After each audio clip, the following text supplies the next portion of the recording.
Comment ça va? La rubrique. En tout cas, il faut que ça aille. Oui, il faut que ça aille très bien, Al, parce que voilà, la santé avant tout, n'est-ce pas? Yeah. Alors, Dimbo, on a parlé des effets négatifs sur les peaux cils, sur les peaux ongles. Aujourd'hui, on va parler des tatouages. Yeah. Les tatouages qui sont faits à l'encre, donc ils sont faits sous la peau, entre donc l'épiderme et la chair. Donc, qui est très prisé aussi actuellement, qui est une tendance. Alors, cher peau. voilà, donc waaw parce que encre bi dañ koy buñ ko tatoué en fait day nekk diggante chair bi ak der bi. D'accord. Épiderme bi quoi. Voilà, donc loolu moo waral sax muy am ay effets négatifs parce que en général bu ñu la defalee tatouage mun na la defal allergie su fekkee tu as un type de peau qui est très allergique mun na la defal allergie boo xamante ne après day indi ay complications mun na la indil donc ay bactéries. Parce que quand on bu ñuy tatouer sa yaram bi dañuy ubbi en fait sa pores yi de telle sorte que tu es susceptible à atteindre maanaam bactéries yi dañuy mën a atteindre sa yaram directement sa chair bi directement indil la ay problèmes donc de certaines maladies ay infections en fait yoo xam ne da nga koy am ak yeneen yoo xamante ne par exemple ay inflammation yoo xam ne da nga koy am au niveau de fi nga xamante ne foofu la mooy fiy futt. voilà fi nga xamante ne dafay futt bu fekkee da nga am yaram boo xamante ne dafay futt par exemple mën nga am genre problème boobu noonu problème de peau yooyu noonu nga xamante ne ay infection lay nekk donc muy ne loo xamante ne dafa délicat trop te li ci gën a graaw mooy que tatouage yi est-ce que ñu ngi jël maanaam le soin nécessaire qu'il faut pour mën a mettre les dispositions médicales yi nga xamante ne moo war a am balaa ñuy def tatouage yi parce que li ñu ci war a xam mooy tey ay aiguilles la ñuy utiliser pour mën a tatouer aiguilles yooyu s'ils sont pas bien stérilisés s'ils ne sont pas non seulement à l'abri des bactéries et de certaines maladies donc comme li ngeen ko xamee comme les maladies comme le hépatite B hépatite C ak yooyu yëpp VIH Sida, c'est des maladies qu'on transmet à travers ces genres de pratiques-là. Oui. Voilà. Donc, il faut derrière donc soin bu baax pour éviter loolu yëpp. moo tax sax ñuy attirer attention ci ñi nga xamante ne dañuy def tatouage tey booy def tatouage bu ñu xoolee par exemple fii au Sénégal il y a beaucoup de tatoueurs yoo xamante ne ils n'ont aucune expérience jànguñu ko fenn dañu ñëw rek am ay talent de dessinateur am ay talent de voilà mën a utiliser aiguille bi jënd seen encre boo xamante ne voilà kenn du xam parfois mélange bi nan lañ ko defee daal di ko utiliser daal di tatouer nit ki donc yow bu fekkee tu prends pas le soin d'aller voir un bon tatoueur koo xamante ne il a de l'expérience dans ça il a peut-être compris quelles étaient les méthodes les bonnes pratiques à faire tu as de fortes chances à ce que tu t'exposes à certaines maladies. tamit dëgg. Voilà, donc c'est-à-dire qu'aujourd'hui tatoueur bi nga xamante ne dafa war a def tatouage non seulement il doit pas utiliser la même aiguille pour tatouer nit ñëpp. client bu nekk benn aiguille ak sa type de peau. ku nekk ak li nga xamante ne moo nekk sa biir yaram. tey bu fekkee ne ci quelqu'un qui a une hépatite par exemple on utilise une aiguille ñu jël ko def ko ci keneen da koy transmettre voilà da koy wàll c'est pareil comme le VIH aussi bu fekkee nit ki dafa am sida nga utiliser aiguille boobu utiliser waat ko ci keneen pareil c'est comme le coiffeur soo demee épiphore bi daf ko war a sànni justement donc c'est des produits c'est des appareils yoo xamante ne ils doivent être stérilisés tout le temps non seulement stérilisés la peau bi nga xamante ne moom la ñuy def tatouage bi dañ ko war a nettoyer à l'alcool désinfecter ko bu baax balaa ñuy partie boobu ñu koy tatouer wala ñu baxal ko voilà ce qu'ils n'ont pas l'habitude de faire c'est-à-dire dañuy ñëw rek automatiquement jël sa peau bi rek commencer tatouer alors que dañu war a désinfecter partie boobu ba pare donc ko tatouer pour éviter justement bactéries yi atteindre ko ki nga xam te ne dafay tatouer dafa war a sol ay gants stériliser ay bagages am nekk ci environnement bu propre tamit bu sain parce que les bactéries moom elles sont partout te tey bu fekkee ne sa yaram dañ ko tatoué day am ouverture buy am boo xamante ne dafay permettre bactéries yi ñu accéder ci. da ngay exposer ça. voilà da ngay exposer donc c'est une méthode boo xamante ne c'est susceptible à t'apporter des infections des inflammations voilà certaines maladies yoo xamante ne vraiment kenn bëggu ko. te xool kii daf ko defal ba mu génne deret te deret moom. voilà saa su amee contact ak lame. justement c'est-à-dire que tey jii nii c'est une pratique boo xamante ne les gens le font c'est beau c'est esthétique etc c'est un moyen de lancer un message parce qu'il y en a certains c'est pour lancer un message qu'ils le font mais après derrière dafa am ay pratiques yoo xamante ne dañ ko war a utiliser pour mën a éviter toute complication parce que der ak lépp loo xamante ne daf ciy nekk loo xam ne bokk ci rek da koy rejeter.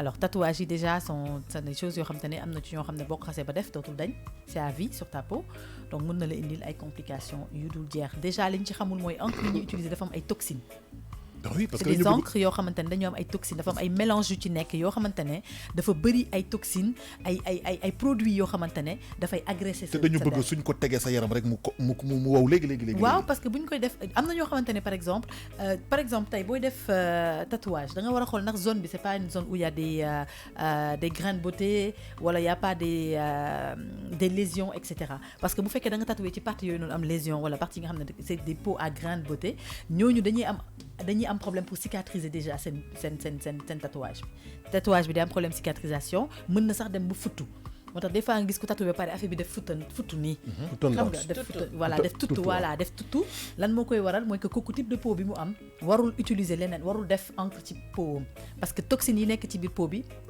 yi nekk ci biir produit bi yaram bi nangu ko donc mooy waral sax parfois ñoom dinañ def tatouage bi pareil pour mu cicatriser wu ça peut prendre beaucoup de temps et le dommage est que quand ça se cicatrise pas vite tu es plus exposé à des bactéries. Tu sais je vais faire une comparaison très bête comparaison bu bête imaginez tey avant da nga doon am pas lu ñu defal fansidar xam nga léegi dafa évoluer imaginez suñ la dugalee fansidar bi rek 10-15 minutes nga wér imaginez nag loo xam ne dafay yàq sa yaram wala dafay indi tooxi doona mais dem musiba naaru lay la voilà donc muy loo xamante ne daal nit ñi ñu ngi koy def parce que voilà peut-être à part inconscience lañ koy defee insouciance parce que ils se disent que ne voilà c'est beau c'est joli ils veulent juste s'exprimer parce qu'en fait quoi qu'on dise le tatouage comme j'ai dit tout à l'heure c'est un moyen d'expression pour les gens qui le font. La jeunesse, actuellement les jeunes ont tendance à beaucoup le faire, mais c'est pas méchant. En fait, par exemple au Sénégal, ce n'est pas recommandé, c'est même banni. Mais quand par même, la religion. Voilà, par la religion, mais les gens le font. Après, derrière, ce qui se passe, c'est que tu peux bien le faire, mais à condition que tu respectes les normes, ou bien la personne qui te le fait respecte les normes d'hygiène. Voilà, ñoo adéquats par rapport à loolu noonu. Moo tax da nga gis sax habituellement nit yi bu ñu defee tatouage bu ko dindi, ils sont obligés d'aller le faire au laser. Ce qui est dommage, c'est que le laser, c'est bon, mais c'est quelque chose qui atteint directement la chair. Quand on l'enlève, le laser ne se limite pas juste à la peau. Elle va pénétrer jusqu'à la chair, mën na la indil ay problèmes de cancer. Donc loolu mooy dommage du tatouage. Donc tey recommandation bi ñu am vis-à-vis de ñi nga xam te ne dañuy def tatouage parce que voilà on peut pas empêcher à quelqu'un qui a envie de faire quelque chose de le faire mais derrière on lui dit juste de prendre les dispositions nécessaires pour def ko balaa nga koy def dama seeti dermatologue mu wax la ban type de peau nga am déjà nga xam te ne yow ki lay tatoué di nga ko mën a wax yow ban type de peau nga am. Juste comme j'ai dit aussi sur les grains de beauté, sur les peaux à lésions, on ne doit pas mettre de tatouage dessus. Parce que risque la pour que mu infecté wu risque la pour que mu bañ a gaaw a cicatriser wu te xam nañ ne lépp maanaam góom bu mënul cicatriser wu rek day exposé wu à des bactéries. C'est une plaie ouverte boo xamante ne pour un rien nga ci copte ay bactéries mu defal la infection mën na la yóbbu ay yenn maladies de la peau yoo xamante ne mën nga ko am doo xam noo koy lijjantee. Ça va être compliqué de traiter, ça va être compliqué de ba pare c'est des choses qui pénètrent directement dans le sang. Oui. Alors il faut faire attention parce que quand le sang est infecté, là c'est super compliqué. Voilà. Donc c'est le sang qui va dans le cœur en fait. Voilà justement donc c'est compliqué. man li ma jaaxal bu njëkk ba bu ma daan gis tatouage ci ay film yi laa ko doon gis des fois nga gis góor ñi ñoo ko doon def mais fi mu toll nii benn tendance moo xew xale jigéen yi nga xamante ne dañoo xeesal ba seen yaram yi def vergeture ñëpp dañ koy def pour camoufler seen vergeture. C'est pas possible et puis xoolal der boo xam ne dafa feebar ba pare ñu teg ko seen yaram yi fii ay vergeture dañuy obligé jël ko def ko yëpp waxuma sax ñaaw bu mu ñaaw parce que vergeture fu mu xas ba dem ba pare nga jël tatouage def ko fa xam naa ne loolu du rafet. day gën a ñaaw kay. mais imaginer nga def ko nga am si suñu nekk suñu génération bi def ko fougue de génération bi topp la ngay sol ay débardeur ay décolleté muy rafet mais imaginer nga dem bay jël âge toog ak sa sët yi ñu naan la mami lii lan moo la ko defoon lan ngay wax. si parce que sénégalais yi amuñu man li ma mënula comprendre mooy puso yu mel nii nan la ko nit di jëlee di ko rëdd ci sa biir yaram bi di xaar comme li Mayte wax après mu daal di def benn plaie boobu bu wéree si la affaire bi di doog a génn. yow moom puso nga. plaie lay doon déjà. non c'est vrai c'est grave. bien sûr booy doog tatouage dañuy percer sa der donc lu ñu percer lu nekk dafay def góom. mais man dama doon dégg pour bënn nopp laa si xam wala pour ñaw yére ak teg greffage mais pas pour jël ko di ko dessiner. mais man Mayte dama doon dégg ñu ne que tatouage boo xasee ba def for life la jeex na. ça dootul ça dépend des tatouages. En fait de plus en plus on a des encres yoo xamante ne ay encres yuy dañ la. yuy dañ voilà donc ce sont des encres qui ne sont pas comme les encres yi nga xamante ne moom la ñuy def pour tatouage à vie. Il faut qu'on voit la différence. Encre bi ñuy utiliser pour tatouage à vie c'est pas le même encre qu'on utilise pour un tatouage temporaire. non permanent. xam naa quoi. am na Mooy yoo boo- xam ne mooy yu ñuy def comme man yi ma gis sama doom yi di def quoi. non yooyu. loolu aîné la loolu aîné la loolu foudon la ah, bu ñu bokk la. mélangé bu Ok. ñu def ay affaire karang-karang Ok. te boobu sax boo gisee am na ñoo xam ne seen peau supporté wu ko ok am ñoo xam ne loolu boo ko xasee ba def seen yaram c'est fini seen yaram bi dafay futu. futu mooy ñi nga xamante ne ñoo am problème mu peau carrément ñooñu c'est des gens yoo xamante ne ils ne doivent pas utiliser n'importe quoi si seen yaram parce que dañoo am problème de peau allergique alors voilà donc du coup gis nga kii par exemple Dafa ngay bind. gis image bi gis nga ni nit ki yaramam bi futtee non c'est loolu grave. mooy partie boobu noonu c'est une partie qui est très sensible donc kii warul def tatouage parce que saa su ko defee daf koy defal futt ay tuttantan la ko kii waxee xaw ma waaw da koy Futt- tuttu futt quoi rek, futt moo voilà gën a day générique. voilà day tuttu donc tu vois gis nga y a des cas yoo xamante ne c'est des personnes qui ont des mais kii peaux ci hyper biir bi allergiques ci biir bi la ko def nii. voilà am na ñoo xam ne nag ils n'ont pas ce souci là mën nañ def tatouage fii ba suba seen yaram du def dara xoolal ma deuxième image bi. mais même bu futtulee danger bi ci am mooy c'est xaaral. tarkal tarkal la boobu génne ko boobu génne ko boobu génne téléchargé ko Seydina, Seydina bul ma dajji taxawal. téléchargé la liberté d'expression hein. oui sama ndey voilà donc tu vois c'est waaye genre Cheikh xam nga biñ lay wax bul de waxuñu la bii. xam nga Voilà. genre image Ma yi ngoog, boobu la. nii genre tatouage yi c'est des tatouages très kii expressifs kii du benn de est-ce xam que tu vois expressif pourquoi c'est quelqu'un qui veut faire passer un message à travers donc ces écrits là yi nga xam ne moo am ci yaramam léegi le danger est que kii boo xoolee partie yaram yi mu def tatouage c'est des parties superbement sensibles absolument c'est les c'est des seins parties c'est les parties voilà c'est génitales des et autres. parties voilà très sensibles yoo xamante ne pour que nga am ci xoolal kii par waaw exemple moom daf ko def vérifier signal ci bi kaw xanaa weenam mënul yi dañ.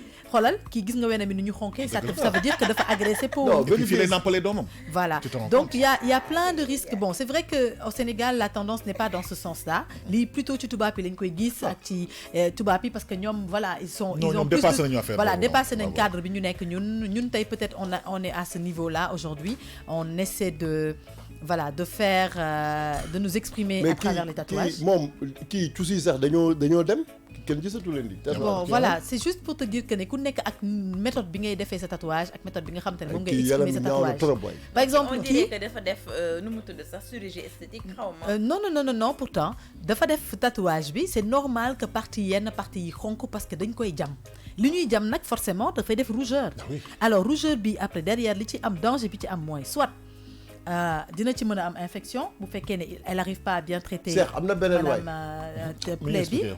wala mun na ci jël risque am ci cancer du sein parce que là c'est directement sur le sein mën na am risque am ay problèmes d'allergie boo amee problème d'allergie mooy tu as tendance à avoir toujours la partie qui gratte Oui. donc pour un rien boo ko wokkee mu defal la góom Oui. góom bi day bactéries dañ ciy dugg mu defal la infection c'est quelqu'un qui peut avoir un cancer comme j'ai dit alors il y a plein de choses yoo xam te ne mën nga ko obtenir de délicat à travers les tatouages le conseil pour clôturer la pour- voilà alors le conseil qu'on donne pour ceux qui ne peuvent pas se priver de le faire qui trouvent qu'ils doivent le faire déjà on ne recommande pas ça mais ñi nga xam ne jot nañ ko def peut-être tey ñu ngi sant yàlla parce que peut-être amuñu ci benn souci mais ñi nga xamante ne ñu ngi prévoir def ko li leen di jëkk a conseil mooy nañ dem d'abord ci dermato mu xoolal leen type de peau bu ñu am ndax c'est un type de peau qui peut accepter le tatouage ou pas su fekkee ne ça peut l'accepter bu ñuy dem tamit ci tatoueur nañ dem xool tatoueur boo xam ne dafa am expérience am jàng peut-être tout ce qui est peut-être un même dermatologue qui le fait wala mu nekk koo xamante ne il prend vraiment soin de son matériel mooy koo xamante ne day stériliser matériel am ba mu baax koo xamante ne day sol ay gants bu lay tatouer koo xamante ne day nettoyer sa peau désinfecter ko avant mu la koy defaral koo xamante ne tamit environnement bi mu nekk dafa propre dafa sain parce que loolu mooy li nga xamante ne moo la mën a dimbali nga mucc ci ba pare saay soo defee tatouage ba pare da ngay jël saabu ordinaire nga koy nettoyer. D'accord. Il faut régulièrement le nettoyer pendant au moins 3 jours avec du savon ordinaire. Ou le savon de Marseille par exemple, ñoo xaw a méngoo. Voilà, savon de Marseille, savon ordinaire parce que c'est des savons yoo xam ne ils sont purs donc amuñu benn effet négatif ci biir. Wala benn produit chimique ci biir. Nga utiliser savon yooyu pour nettoyer ko boo paree nga désinfecter ko avec de l'alcool juste pour te permettre de bien cicatriser le tatouage sans pour autant t'exposer à des infections ou à une allergie quelconque. Et une petite contribution, si tu le permets. Daouda qui attire mon attention sur le fait que am na ñoo xam ne dañu am cancer du sein. ñu amputé leen ñoom dañu def tatouage pour mun ko camoufler pour que psychologiquement ñu mun ko supporter quoi hein voilà c'est ça. Voilà donc loolu. Et c'est basé sur les dires d'un journaliste évidemment. Oui bon comme ni laa di doon wax sànq rek ñi nga xam ne dañu am problème de vergeture ba pare pardon Cheikh Faye bul génne image bi voilà donc problème ñi nga xam ne dañu am problème de vergeture ba pare di bëgg camoufler seen vergeture yi comme kii par exemple tu vois c'est des personnes yoo xamante ne ils ne savent pas que déjà ils ont un problème de peau parce que des vergetures c'est un problème de peau nga bëgg a jëlaat encore voilà des produits yoo xam ne ay toxines dafa nekk ci biir defaat ko ci sa kaw problème de peau boobu noonu da ngay gën a yokk sa bopp problème. Absolument. Donc ñi nga xam ne dañuy xeesal moom on leur recommande même pas de faire du tatouage parce que ñoom habituellement déjà mélanine bi nekk ci seen deret. puis day bleu sax ñoom. mélanine bi nekk ci seen deret sax déjà baaxul ci seen deret donc buñ ci dolliwaatee loo xam ne dafa am toxine moom ils sont encore plus exposés. Déjà seen peau dafa exposé imagine ñu jël aiguille def ko ci bon ça veut dire que voilà donc c'est-à-dire que pour mu cicatriser ça va être compliqué. Non. Alors quand ça ne cicatrise pas vite tu es exposé à des bactéries tu es exposé à des infections. Donc, merci Tata Maïté. man de du ma ko mës a def si àddina. ah man de man waaw bon choix la rek choix la choix la rek. ay affaire na rafet na mais man le fait que mu am aiguille bi rek loolu man déjà. waaw yow da ngaa ragal puso nga ragal yow puso nga ragal. da ngaa ragal puso mais am na ñu ko def ñoo xamante ne depuis longtemps def nañ ko te defu leen dara am na ñoo xamante ne voilà comme tu dis aussi ah da nga bëgg benn moment dindi ko doo xam noo koy dindee. tu es obligé d'utiliser des pratiques comme le laser qui coûte très cher. ou bien même qui ne sont pas sécurisées parce que laser tam mën na la indil cancer. Voilà donc daal li ñuy conseiller daal mooy koo xam ne defagu ko daal li ñu la doon conseiller mooy bul ko def. boo demee ba di ko def tamit sa choix la. mais defee ko ci anam yu wóor yi voilà t'as raison. Merci Tata Maïté nous parlons des effets néfastes du tatouage mooy tatouage yi ngeen di def lan la leen mën a jural si tooxi doon sur le plan voilà de la santé ak ñoom seen et voilà c'était important que ñu wax si démb on parlait des cils hein. Voilà et des pose-ongles. Aujourd'hui on a parlé du tatouage. Voilà et demain nous vous parlerons aussi des choses yi nga xam ne ça vous intéresse